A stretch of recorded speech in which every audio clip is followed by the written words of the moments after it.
Okay. Oh. Hello, everyone, and welcome back to The React. My name is Lazy Susan. I'm Zelda Moon. I'm Benign Girl. And this is the Beastie Girls React Special Edition Espana. So in this episode, we're going to be talking about all of our thoughts to do with Drag Race Espana, everything we thought about the entire season, because obviously we have deprived you all of our salacious, disgusting, and beautiful responses to the entire season this entire time. Espana. Okay. First thoughts, I'm going to just dive in because I have a few. Is that okay? You go, girl. So, number one. Okay. So, like the thing that dawned on me while I was watching Drag Race España was that like different art forms, right? There is so much like formal information about like how to achieve that style. You know what I mean? Like you have like ballet and you have, pointillism and you have, abstract expressionism, and each one of these new art forms teaches their audience how to view that specific art style. When you go and see a beautiful piece of contemporary art, you're meant to go like, like, and that is part of the form. Like the audience is taught how to respond to the art form taking place. And when you go and see an opera, you're meant to sit in silence and then applaud at the end and like not applaud in certain places. But you know what I mean? It's like each art form teaches you how to respond to it. And I think that drag has this like very innate response built into it, which is about an absolution, like a beautiful absolution, to treat these people on the stage like they're goddesses and just going, oh, this is the most beautiful thing I've ever seen.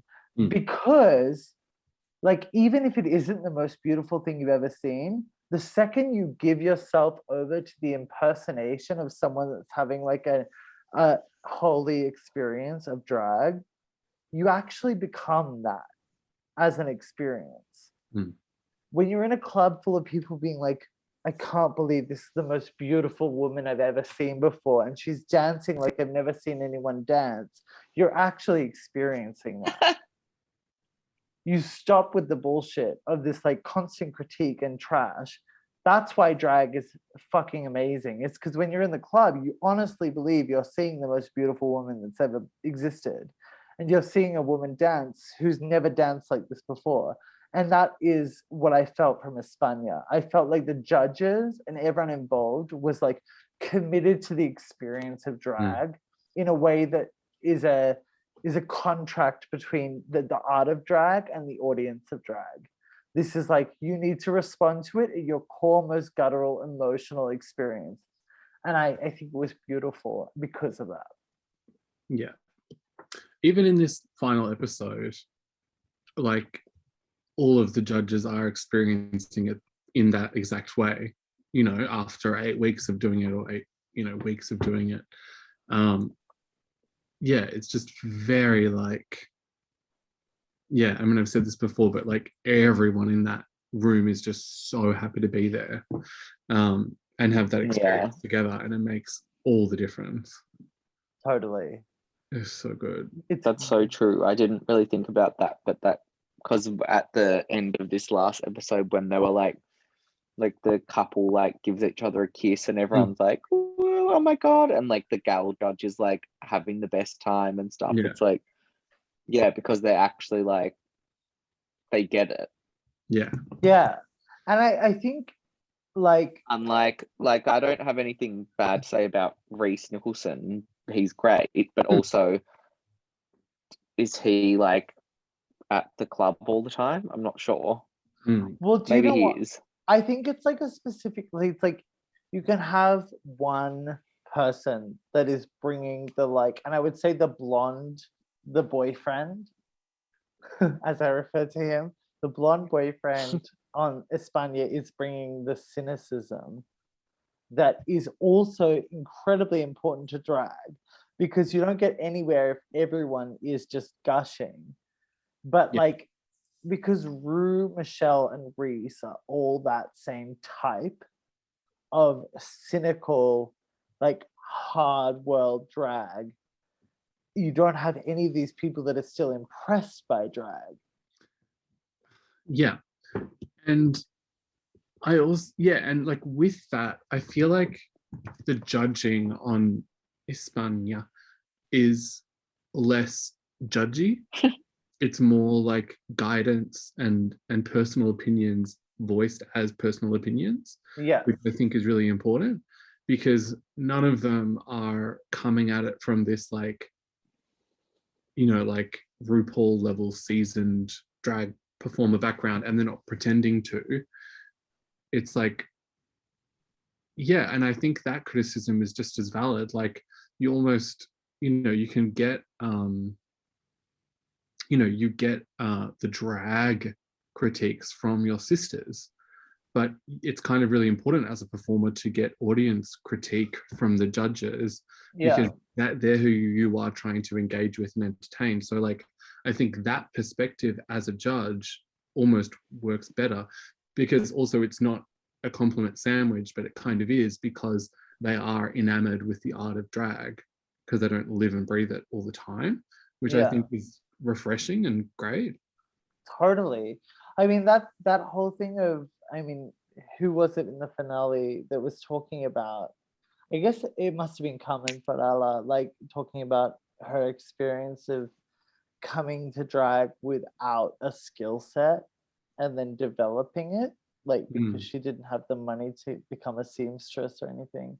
And I think it dawned on me then that the thing that I love about the form of drag that is distinct from so many other art forms, like where you have to be trained from a young age to become truly proficient in them.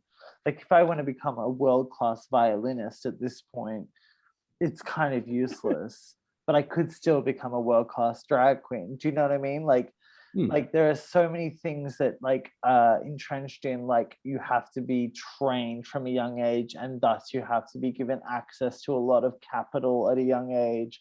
Like you have to be given access to a lot of resources and education at a young age to be involved in a lot of fine art, which is why drag as art is so important, because it's an art that accepts whatever your skill is, you can turn it into drag. Like if you're if you're an amazing violinist or a cellist or whatever the fuck, you can be Thorgy Thor. If you're a stand-up comedian, you can be Bob the Drag Queen. If you're a graphic artist, you can be Manila Luzon. Like there is not someone that is not encapsulated and represented by drag, because it will take whatever skill you throw at it and allow it to become that thing that is the most important, exciting thing you've ever put into drag. Totally. And if you have none of those skills, you can be Jackie Cox.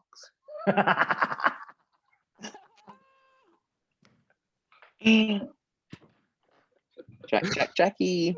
Oh, sorry, she wears glasses. She does wear glasses, although don't forget she wears glasses. The other thing I was going to say, actually, which was the distinction that I made while I was watching the show, is that I've decided there are two types of drag queens, right? Bear with me, right? This is good. This is good. So, queer people, when confronted with the world, a world that does not want them to exist in it, one is to make fun of the straight world that we perceive, this straight world that mocks and degrades us every step of the way. And the other is to create a new reality in which we're allowed to live. Okay? So on one hand, you have Bianca Del Rio, who mocks and degrades the fucking straight world in which she lives. And on the other, you have Violet Chachki and Valentina, who invent a whole new world, and they are so thoroughly in denial of that world that they just get to live inside of that fantasy. And when queer people come to that queer space, they get to live inside of that fantasy. And you can accept it or you can deny it. Like, people love to make fun of Valentina and say like, oh, this is bullshit, this is trash. But if you get in on her reality, on her fantasy of reality, then you get to live in a world where this sort of bullshit doesn't happen to us. And then, with, the Bianca Del Rios and these Bob the drag queens, you get to look at a world where it's like, fuck these people, I'm going to make fun of them mercilessly for an hour and a half. And I would say that that's like the Beastie Girls spectrum, because like when I said that, immediately it was like, well, Zelda is the one living in her fantasy and living her magical reality. And Lazy Susan is the one that's like insulting the world and absolutely is so angry. And Benign Girl is the one that sits between those two realities where she's living both a mockery and a fantasy of both of those two things. And I thought that was really beautiful. What a very touching moment. But that is what I found to be like very profound about Carmen Farella, is that she is someone that is allowed, like she transports queer people into her world, her fantasy of what we can live. Totally. Just like a league above all others. Truly. Yeah. Truly. I loved the very forgiving edit of that admittedly terrible music video. Oh my where god, they it was just, so like, bad. constantly cut away from her being unable to lip sync in English. I was like, good. Good. We all know it's happening. None of us want to see it, so don't show it. And they didn't. Yeah. The fact that they tried to center the finale of Drag Race España around like singing in English, like who cares? Yeah, it was Yeah, weird because that it was had been random. so unapologetic. Oh my god. Oh. A message from my mother. So like proudly like Spain driven and culture and stuff to then center the finale around do it in English. It was weird. I guess like the like love it or hate it, the like ugly reality is that English is just the dominant language of popular culture.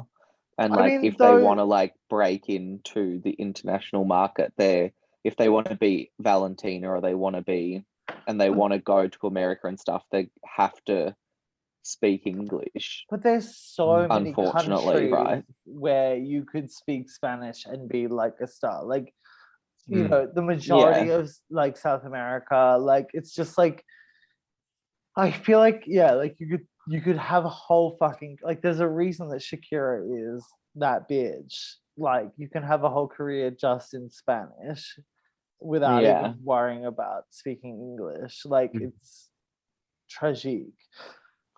Yeah, it was weird that they but it is like RuPaul's dynasty, so But that's the other thing. It's like we're watching the training video for like McDonald's Australia, McDonald's America, like RuPaul's Drag Race blank. Like I feel like we're gonna see what he has to say about, even though he didn't even show up in the finale as like a video. He hasn't shown up at all, but he is in the promo teaser for Holland season 2 and was all throughout Holland. But I just thought that was... It's totally just because he doesn't speak a lick of Spanish, right? Yeah, and all the Netherlands stuff has been like promo. It was much more like English mix.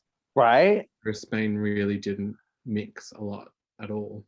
But that, I mean, like, that is the fucking amazing thing about Spain, is that it felt like, I think it's like, by the end I was crying. And I just feel like it is maybe after All Stars 2 and maybe UK 2, my favorite season of Drag Race, hands down. Yeah. Like, it was just, I can't help but like note that like the way that people were treated on that show, it's like when like management starts like here, like company policy starts here. Like if the judges act and treat you as human, from day one, then you're going to respond as human.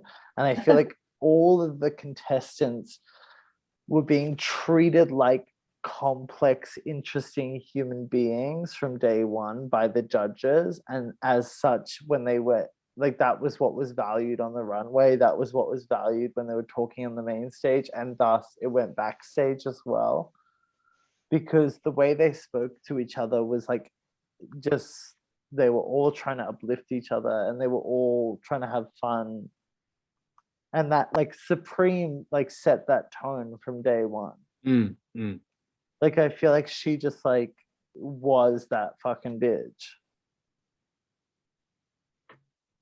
She was a great like fabulous host. I was so into her. mm, And I also think she did something that I love about good drag, is that like she made you feel, because so much of the pressure when you're watching RuPaul's Drag Race is like, is this 6-year-old drag queen gonna prove to you that she's worthy of judging a drag competition because she still looks like the hottest bitch in all the land, which RuPaul always does.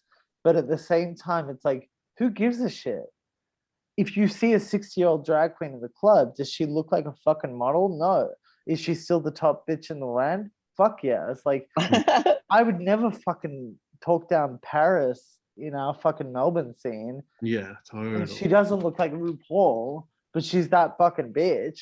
Like, there are girls that demand respect because they're the queen bees of the scene. And Sabrine gave off that energy because she conducts herself like a fucking grand dame. Like, so beautifully, everything about her amazing. Yeah. Oh, I loved. I mean, the casting was just like really strong, like different perspectives on drag, different ages. Like, and you know, you can't cast for chemistry, but they really lucked out on that one because the cast chemistry is amazing. Yeah, it's just like a joy to watch them do anything, really. Truly. And also, like, okay, going to Inti, when she left the show, and she left in such a like kind of like a classic, like, I mean, like, it felt like it was like queued up to become a RuPaul drama. And then to have her come back when she was like, bring back my girls. And I just think it's like, there's something so beautiful about being like, I couldn't handle you in that moment, and I wasn't willing to put myself down to that extent to be in that moment of the competition, but I will still come back. I made my point. It's not going to be the rest of my life. Like, but the point still stands that I left the competition by my own choosing, but I will still come back and participate. And I just thought it was so beautiful. Totally. And even when she came out, and same with Davima, like, you know, you could see on the judges, they're just like so happy to see them again. And it's like, yeah, because they respect them as people. You know, it's not about like, oh, how could you give up this opportunity? You know, It's like, no, you're a real person who is going through real stuff at whatever given time, and everything to do with that experience is valid. Like, we're just so happy to have you back. Yeah. Truly. I mean, like, as someone who's participated in a drag competition, like, it is so much more like an actual drag competition than I've seen before on TV, because in reality, when you're in a drag competition, you kind of, these people are part of your community, like the people that are judging you, and so you're all beholden to each other. There's like a kind of unwritten contract between all of you to, like, you know, speak your mind, tell your truth, but also that, like, at the end of the day, you're all going to come back together and have a kiki, because you can never abandon each other. And that's what I felt when I was like, you know, like, I've been judged by Asia and Daytona and all these like amazing Melbourne drag queens, but like, even if they judge me, I would never like avoid them at the bar or anything like that. It's like Mm. you have to be able to come back together at the end of it, because the queer community is so small that you can't sit around and be bitter Betty at each other. Like, you've got to actually be able to kiki and have fun. Like, Mm. it's just not worth it. And I felt that so strongly with the Espana team, where it was like, you know, like, we're all here to have fun at the end of the day. We're all here to have fun and open up a flip phone and live our lives. Maybe we'll take a selfie on the flip phone. Maybe we'll take a group shot. I don't know. And well, let's stop whatever we're doing. Let's go and take a selfie on the flip phone. You know what? I actually That was give very you the lol. flip phone from this box because Samsung's just giving them out like hotcakes, apparently. I just wanted to say that Ms. Drag Volcano looked incredible at the finale runway. But she looked incredible at all times. She really did. Yeah. She was just unparalleled. Like that, those feathers, like, because it's like a lot of girls try out the feathers. Mm. She like took all the feathers in all of Spain to do that look. Oh, she cleared the country. Like, it was stunning. Yeah. Like, all of them moving at once. Like, Oh. that is like, It was amazing. because I'm not like obsessed with the kind of like carnival like aesthetic, the Canary Islands aesthetic. But when you see it done right, you see it like, and you're like, oh, I'm seeing this with virgin eyes. I understand what is amazing about this, and it's the scale. Mm. Like, she looked fucking amazing. Like, it is It was beautiful. really good. I mean, I know I should have liked it, but the Macarena's look was absolutely a piece of shit. She looked a little bit awkward in it, can I say? Yeah. And I was like, don't take the mask off. Leave it on. This It's me. Yeah, like, love a Gangnam moment. Amazing. Wait, what was the reference? I didn't get it. It was like a Gundam, or like, I don't know if it was a specific one, but it had that look to me. Maybe it was more of a Transformers reference. I don't know, but a Gundam is like a huge anime robot from Japan. Right. Yeah. Like Pacific Rim. Like sorry, did you hear me? Pacific Rim. Yeah, that's the one. That's where all those ideas came from. But I go, why don't you tell us what your reference is for giant robots? I thought she was Transformer Girl. Mm. Yeah. More I than thought that she was yeah, going to turn into something. like a car. Like, do you know that there's that drag performance where it comes as a car and then she like turns into the Transformer. Yeah. It's My amazing. girl has a point, Zelda. She does have a Oh my point. god. I do think as well that the Macarena standing next to Drag Volcano in that moment did look like a scene from a Power Rangers episode. Okay, so I'm looking at the kind of progress of the girls. So it went the Macarena, which is fucking great drag name. Oh, it's a great drag name. Drag Volcano. Mhm. We went to Inti, who I think looked amazing. Yes, she did. She looked better than the reunion episode, I thought. I mean, both Yes. were great, but this was really cool. And she did the makeup stripe, but I didn't hate it. Truly. It looked quite chic. And Who? then Inti did like the red stripe. Oh yeah. and then we go to Arancha Castilla-La Mancha, whatever her name is. I don't. And is that Hannah Montana? Arancha is terrible. Wait, was that Hannah Montana? Just saying. Hannah Montana. Is she like- trying to be Hannah Montana? Is she the girl that always wears bangs? You mean? What? Wasn't she in a Scream outfit? Oh yeah, I fucking love her. She's amazing. Oh my god. No, she's so great. I fucking froth this bitch. Such a huge mouth. She's so funny. She's so hot as a boy. And like, I just love her drag aesthetic. I love that she never wears lace fronts and always wears stupid bangs. And that when she like looked at the mask, she was like,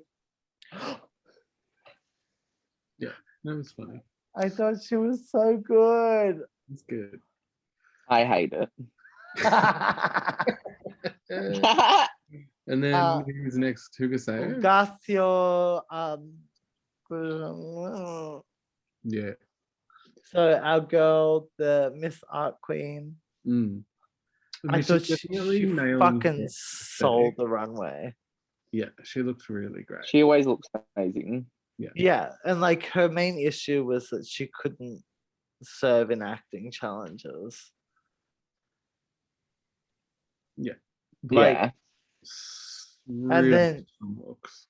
Dovima, who sent herself home, who was adorable and kind of like a Violet Chachki energy, like very art school vibes. She looked great. I think I fucking love this bitch. Like, Yeah. Her saying that she didn't want to go up against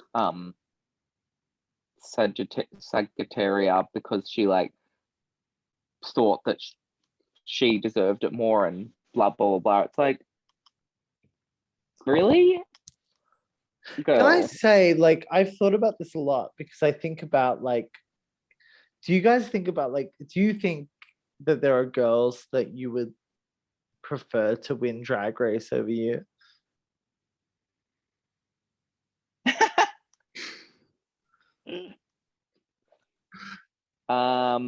That's hard because you'd have to be in that setting to know.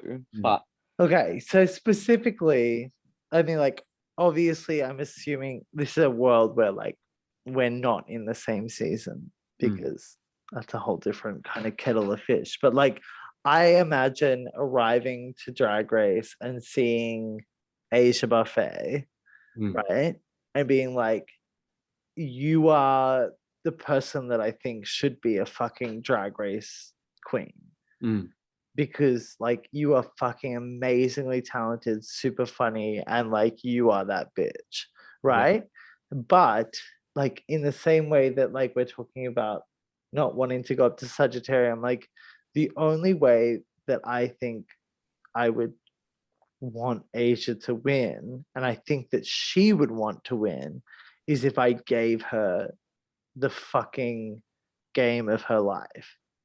yeah, I think the only way you can truly show respect to the people that you respect is to really truly go up against them with all that you have. Because I wouldn't want Asia for a second, because I think she's the fucking most amazing and talented girl. And once again, present company excluded. But like, I think she's the most amazing and talented girl, but I wouldn't want her to ever think that she didn't fucking earn her crown rightfully over me. I wouldn't want her to think for a second that I bowed down to her and just did it. Like, I would give her the fucking competition of a lifetime, because I want everyone to know at the end that she fucking earned that win, or that I earned that win. Yeah. Like, because it's like, you don't help someone. It's like when I think of like Beatrix Kiddo, like fighting up against like, you know, like Cottonmouth or whatever the fuck. It's like going and actually trying in Kill Bill. Like, yeah. like, you know, it's like, I should have been Black Mamba. You know, it's like, yeah, but you can only win if you beat the fucking master. Yeah. It's like, you like give someone the respect by actually trying to fight them on their fucking level. And by standing aside and just doing that, you deprive them of the ability to be able to prove themselves. Prove that they've won. Yeah. I just think it more of who I would be like intimidated by to walk into that room and seeing. There's only a few, like it's a fucking, like it's a select few. Like there's girls that I think are like fucking mad talented, but like for me, it's just girls that I like feel like have the ability to like meet on that same like I'm never going to go up against a dancing queen and have the same abilities, right? But it's just like girls that have the same set of abilities that you do that you're like, I'm gonna fucking go against you. It's like people that can be funny, people that can hold a mic and actually talk and like da da da. Yeah, And it's like that's so like not everyone's skill set in Melbourne.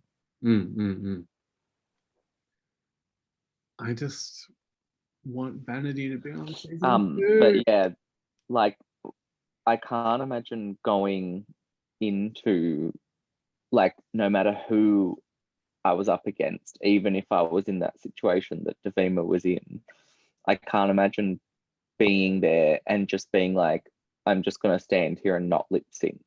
Like that would be more shameful and embarrassing to me to do that than to lose, or to like, even though she's saying that wasn't why she did it, it's still like, well, girl, like, come on, just do it shit then and lose. Don't just stand there and do nothing. Like, let her win still if that's what your point is. But like, come on, like, give us something. Like you're there for one time and one time only. Right? Like very that. It's like just, and I think like there's like a certain amount of like avoiding like losing. That's just like trad though. Don't go on the show if that's what you're scared of. Right. And I feel like, yeah, like there's like a certain hesitancy around like you don't want to be seen. Yeah. I would never like go on Drag Race and expect to win or take that as the ultimate prize. That's not what I would go there for necessarily. Yeah, right? Like you're really setting yourself up for a low percentage of achieving your goals if that's the goal. Yeah. Like I think, yeah, like I really have like a super competitive side in things that I think that are to do with me. Right? Like, but yeah, I think if I couldn't, I don't know, like when I went into a drag competition previously, it's because I thought I could win. Like I think that's kind of part of the fun, right? Yeah. Like I think it's like everyone should have that same feeling of I want to win. I would like want to make it to the final.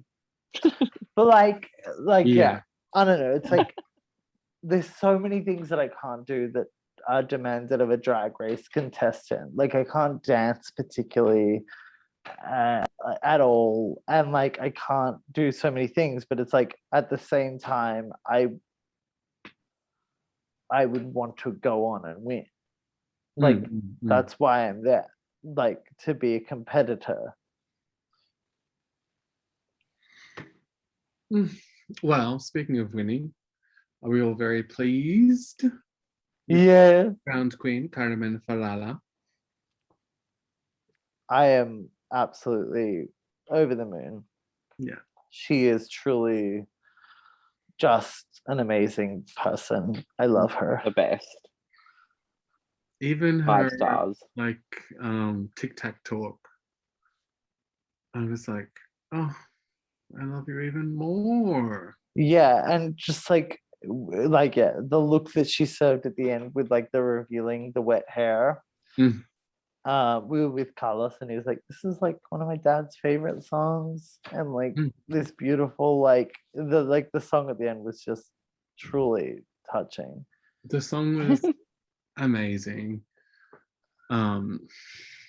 Oh, and again, like you can see everyone in the background like lip syncing as well, or like singing probably, like the other girls in the back row, and it's just really like, oh yeah, everyone's just like living in that moment. Question: do we know if they filmed all 3 versions? I don't know. I don't 'cause know. I was Very thinking It's- that when I watched it. Yeah, It felt like so real. yeah. Yeah. Like, yeah. The way It that was- everyone came up and like hugged her at the Yeah. end really made me think that, yeah. It was that. Mm. Mm. I mean, truly, I just feel like even the way she conducted herself in the finale was exactly what I want from her. Because I think the best thing about Carmen Farala is that she like never pretends to be perfect. Like she doesn't pull her punches like Valentina did, that was so detrimental. Mm. Like she's like talking to Sagittaria, being like, I feel like I never got to know you because you never presented yourself as a real person to me. Mm. And it's like, if you were someone who was worried about what other people thought about you, you wouldn't say that. Yeah. She truly like did not pull punches with anyone and was like 100% like real with people. And that I find to be just like so beautiful to watch. Like that's good television. And I mean, the other 2, We're there. yeah, I just didn't. I mean, I enjoyed them both, I suppose, but I Uh, mean, we're never going to win. I mean, I would have really have preferred to swap out Killer for Boopy Boy's song. I know Okay. it felt Yeah, totally. so Like- wrong. It was like Drag Race UK all over again. Yeah, it was very, like, not my It- top 3. It's truly like Why? because How did that even happen? Like they totally could have put her in the top 3. truly it they fucked it. Like they Like didn't need to. But I think she did do bad in last week's episode. she fucked it. Like she honestly fucked it. Like, but watching her come out as like Miss Congeniality was so beautiful because like she just is majestic in and of herself. Did you see that outfit she wore was from like some, like it's like an old outfit of hers? No, I was What, like, the rainbow? no, the wings, right? Oh, that. Let me get it for you. Boop. Good But I boy. I love Poopy Poison. I thought she was so good. But Yeah, she's great. yeah, That's But, like, an like- old. Is that old or something? I think so. she I mean, is I like can't- a drag queen that is like in that category of making fun of a reality to escape it. Yeah. Like she truly is the version of that. well, actually, now I don't know. Maybe it was just like a joke, but I thought, oh, I Oh, don't well, know. now Zelda, you're spreading fake news, and I can't. Because no, it couldn't be because the wig is the same. Well, then why the fuck did she take this photo? That's so weird. She's got an album coming out. You stupid little bitch. Oh no, it says something about December 2019 Yeah, in the caption. yeah. Oh, But also, like, do you know, like, did you all ever go on school camp? yes. Anyway, that's about all we have to say about that, and we will see you soon. So I'm going to stop this recording now. Say goodbye, girls. Bye. Sorry, I'm just looking at Supreme's Instagram. Are you going to say goodbye? Bye.